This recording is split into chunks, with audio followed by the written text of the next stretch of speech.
Pushing and a pulling in the great big harbor, in the great big world is so much fun. So many brand new things to discover. Waking with the sun, gotta get the job done. Oh, Theodore and Emily, Theodore, Hank and George, and the harbor master too.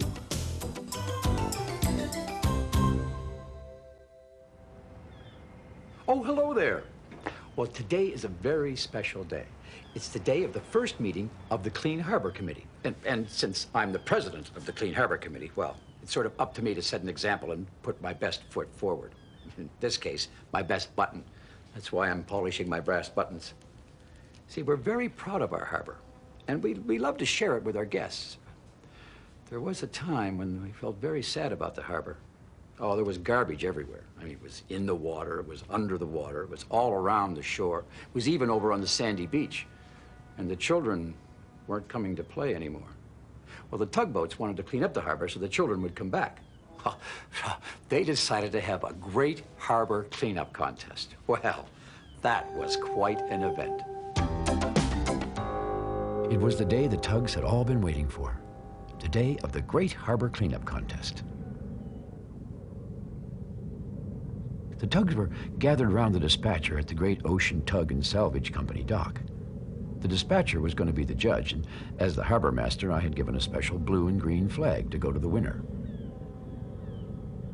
Each tugboat announced what they were going to do in the contest. "I'm going to speak to some of the ships and boats and ask them not to throw litter in the water," said Emily proudly. "I'm going to use my underwater sonar machine to find junk on the bottom of the harbor," declared Theodore.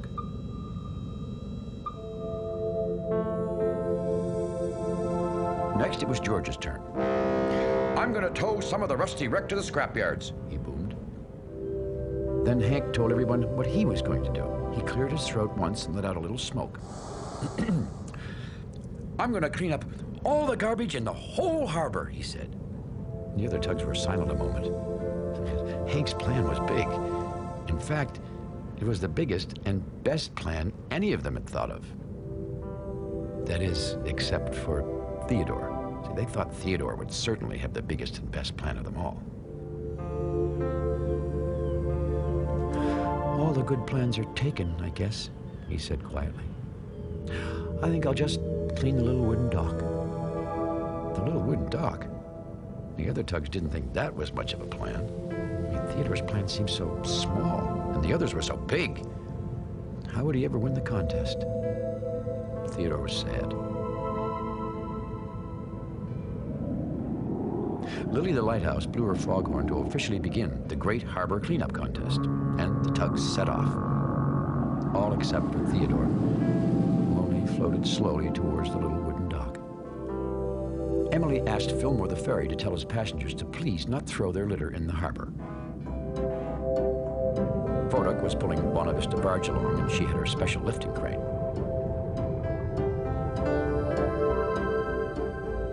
Theodore's sonar went poing, poing. He'd found his first piece of underwater junk.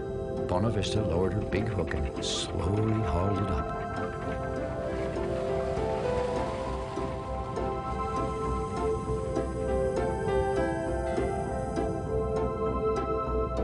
George began to pull pieces of the rusty wreck up onto his deck using his strong towing rope. Hank began his big plan. He searched and he searched, and finally, he found what he was looking for. An old fishing net. Meanwhile, Theodore was using his bumpers to scrub and rub away the grime and gunk on the little wooden dock. "It's a very small plan, really," he said to himself, "and I probably won't win the contest. Oh, well." Around noon that day, the tugs returned to the Great Ocean Dock to have a little rest. They were eager to report to the dispatcher about everything they had done in the contest so far. "I spoke to 7 ships, and they all promised not to litter or empty their dirty water in the harbor anymore," said Emily. "I found a junk car, lots of old oil drums, and some bumpers," announced Theodore. Now it was George's turn. "I've almost finished towing some of the rusty wreck to the scrapyards," he roared. Everyone turned to Hank. All morning long, the tugs had been keeping their eye on him, and they were all very puzzled. none of them knew quite what it was he had actually done. Hank smiled calmly and told the dispatcher, "I have finished getting ready to begin cleaning up."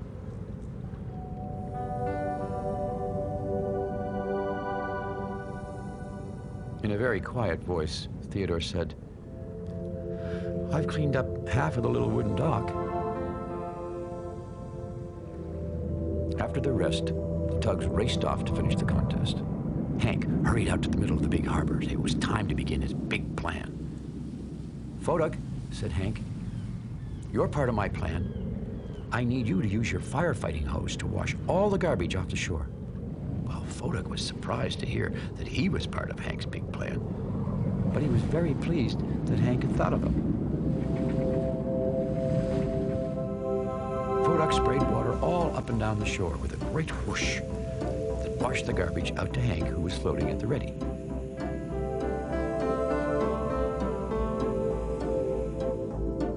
Later, Photuk began to think to himself, "Hank is going to clean up all the garbage in the whole harbor. He'll win for sure."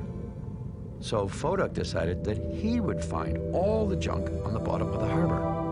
Then he would win the great harbor cleanup contest. When Emily heard that Photuk was going to clean all the junk on the bottom of the harbor, she was sure that Photuk would win the contest. So she decided she would get everyone in the harbor to stop littering. But there were so many ships and boats in the big harbor, Emily didn't know where to begin.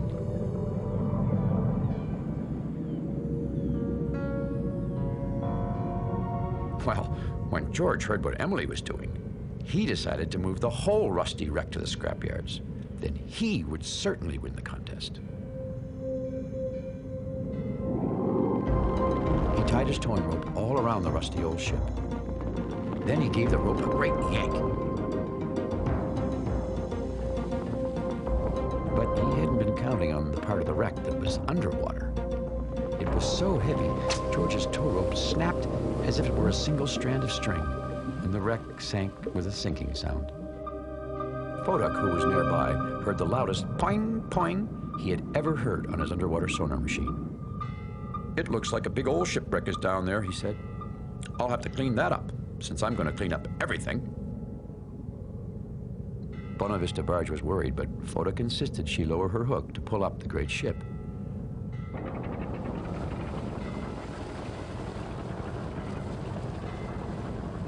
But she couldn't. It was simply too big.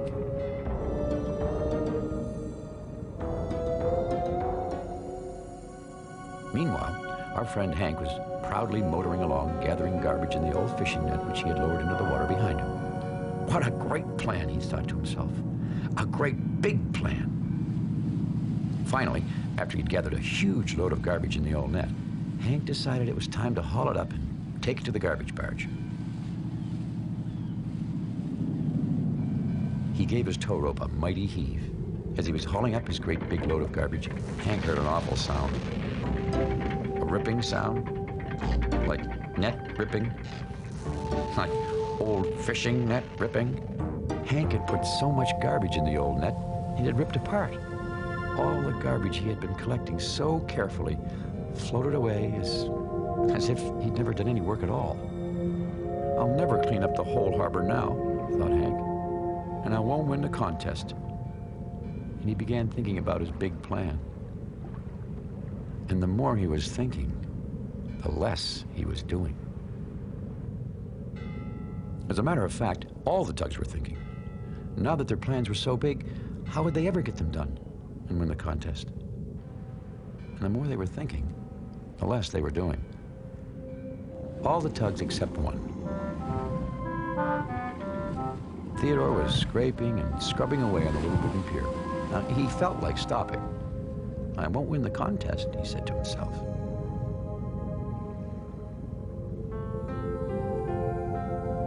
But he reminded himself that a tugboat never gives up.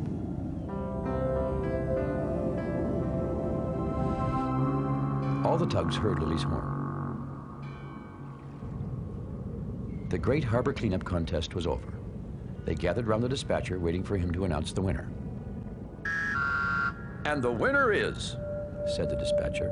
and the tugs all held their breath. Theodore! Theodore? The other tugboats were amazed. But, said Foduck, he was only cleaning a little dock. It wasn't the biggest plan, said Hank. The dispatcher explained that Theodore was the winner because he was the only tug who finished the plan he had started, even if it was the smallest plan of all.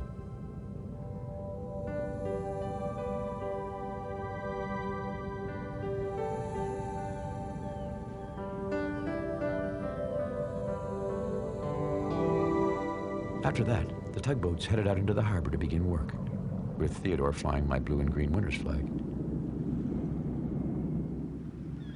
They were just passing by the sandy beach. Theodore saw that the beach was still covered in garbage. Then he saw an old sandcastle, and he remembered. In all the excitement of trying to win the contest, the tugs had forgotten all about why they had the contest in the first place. The children. They still hadn't come back. Theodore began to think. He was thinking about the great harbor cleanup contest and big plans and small plans, but most of all, he was thinking about the children. The more he was thinking, the louder he raced his engine. And the louder he raced his engine, the faster his propeller went spinning and the faster Theodore went. What was he doing? Theodore! Theodore! Cried the others. Well, it looked like he might crash right into the beach.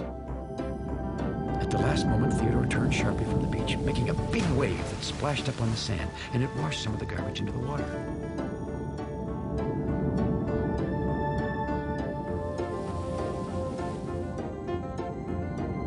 Theodore kept splashing and splashing away.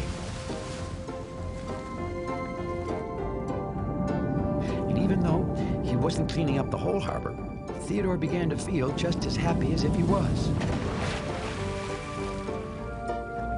Now let's get going and clean this up as a team, yelled Theodore. And with that, all the tugs helped Theodore push the litter to the garbage barge.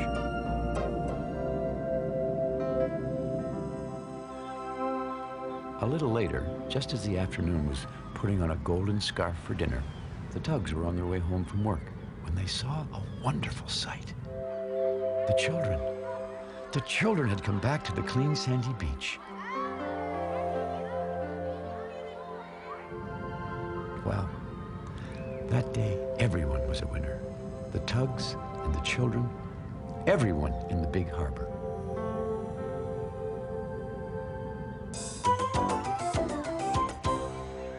Well, after that, everyone around here was a lot more careful about keeping the harbor clean, thanks to the tugs.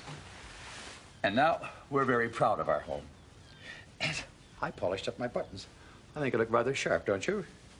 You know, I think it's the little things well done that make all the difference. Well, thanks for visiting us here in the Big Harbor. We'll see you again next time.